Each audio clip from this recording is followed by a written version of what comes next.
ಜಾತಿ ಗಣತಿಯ ವಿಷಯದಲ್ಲಿ ನಡೆದಂಥ ಚರ್ಚೆಗಳನ್ನು ನೋಡಿದ್ವಿ. ಇದರ ಹಿಂದಿನ ಲೆಕ್ಕಾಚಾರವನ್ನು ನೋಡುವ ಟೈಮ್ ಈಗ. ಯಾಕೆ ಪ್ರಬಲ ಸಮುದಾಯದ ಸಚಿವರುಗಳು ಇದನ್ನು ವಿರೋಧ ಮಾಡ್ತಾ ಇದ್ದಾರೆ?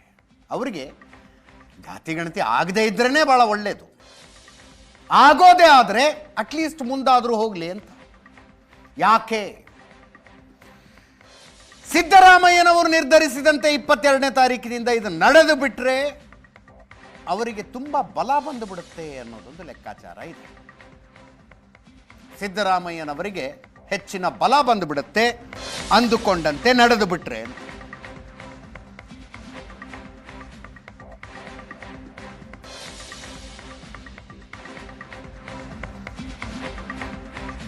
ಇನ್ ಪ್ರಿನ್ಸಿಪಲ್ ಜಾತಿ ಗಣತಿ ನಡೀಬೇಕು ಅನ್ನೋದು ಕಾಂಗ್ರೆಸ್ ಹೈಕಮಾಂಡ್ನ ನಿರ್ಧಾರ. ಅದೊಂದು ಐಡಿಯಾಲಜಿಕಲ್ ಸ್ಟ್ಯಾಂಡ್. ಅದು ಸಿದ್ದರಾಮಯ್ಯನವರಿಗೆ ಆ ಸ್ಟ್ಯಾಂಡ್ ಸೂಟ್ ಆಗುತ್ತೆ. ಇವರೆಲ್ಲರೂ ಬಯಸುವುದಕ್ಕಿಂತ ಮೊದಲೇ, ಅರ್ಥಾತ್ ಸಿದ್ದರಾಮಯ್ಯನವರು 2013ರಿಂದ 18ರ ತನಕ ಮುಖ್ಯಮಂತ್ರಿ ಆಗಿದ್ದಾಗಲೇ ಮಾಡಿಬಿಟ್ಟಿಸಿದ್ರು. ಆವಾಗಲೇ ಆಗಿತ್ತು. ಬೇರೆ ಬೇರೆ ಕಾರಣಗಳಿಗೆ ಅದು ಬಹಿರಂಗವಾಗಲಿಲ್ಲ ಅಷ್ಟೇ. ಬಂದ ಅಂಕಿ ಸಂಖ್ಯೆಗಳಿಗೆ ಪ್ರಬಲ ಸಮುದಾಯಗಳ ತೀವ್ರ ವಿರೋಧ ಬಂದಾಗ ಮುಖ್ಯಮಂತ್ರಿಗಳನ್ನ, ಉಪಮುಖ್ಯಮಂತ್ರಿಗಳನ್ನ ದೆಹಲಿಗೆ ಕರೆಸಿಕೊಂಡ ಹೈಕಮಾಂಡ್ ಇನ್ನೊಂದು ಸಲ ಮಾಡಿ ಇದನ್ನ ಅಂತ ಸರಿ ಅಂತ ಸಿದ್ದರಾಮಯ್ಯನವರು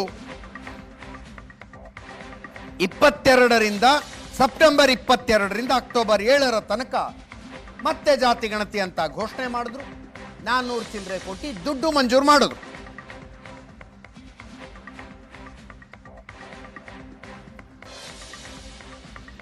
ಹೈಕಮಾಂಡು ಜಾತಿ ಗಣತಿ ಮಾಡಿಸಬೇಕು ಅಂತಿದೆ. ಸಿದ್ದರಾಮಯ್ಯನವರು ಅದಕ್ಕೆ ರೆಡಿಯಾಗಿ ನಿಂತಿದ್ದಾರೆ.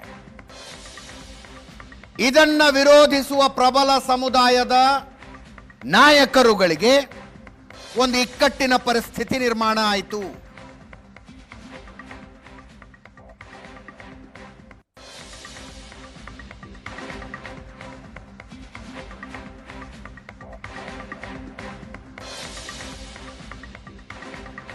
ಜಾತಿ ಗಣತಿ ನಡೆದ್ರೆ ಸಿದ್ದರಾಮಯ್ಯನವರು ಬಲಿಷ್ಠರಾಗ್ತಾರೆ ಅನ್ನುವ ಆಲೋಚನೆ ಕೆಲವು ಸಚಿವರದ್ದು.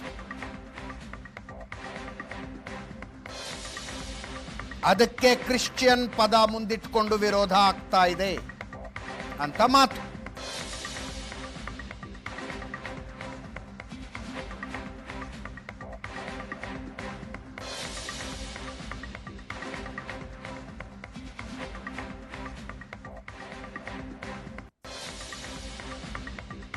ತಮ್ಮ ಕ್ಯಾಬಿನೆಟ್ ಕೊಲೀಗ್ಗಳ ಈ ವರ್ತನೆ ಸಿದ್ದರಾಮಯ್ಯನವರಿಗೆ ಸಿಟ್ಟು ತರಿಸಿತು. ಸಚಿವ ಸಂಪುಟ ಸಭೆಯಲ್ಲೇ ಅಸಮಾಧಾನ ಹೊರಹಾಕಿದ್ರು.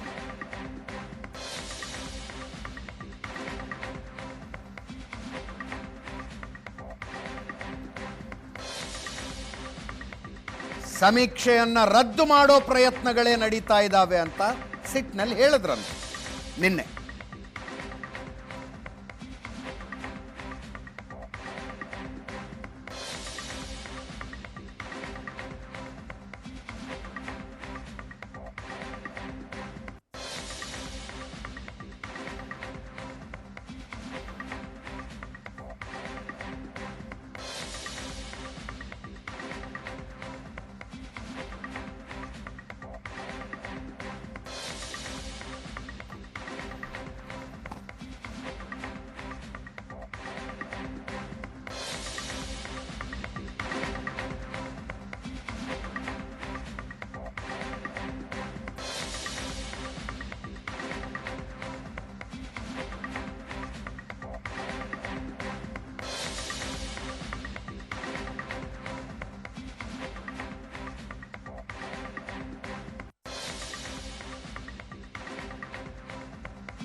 ಇದು ಏಷ್ಯಾನೆಟ್ ನ್ಯೂಸ್ ನೆಟ್ವರ್ಕ್ ಪ್ರಸ್ತುತಿ.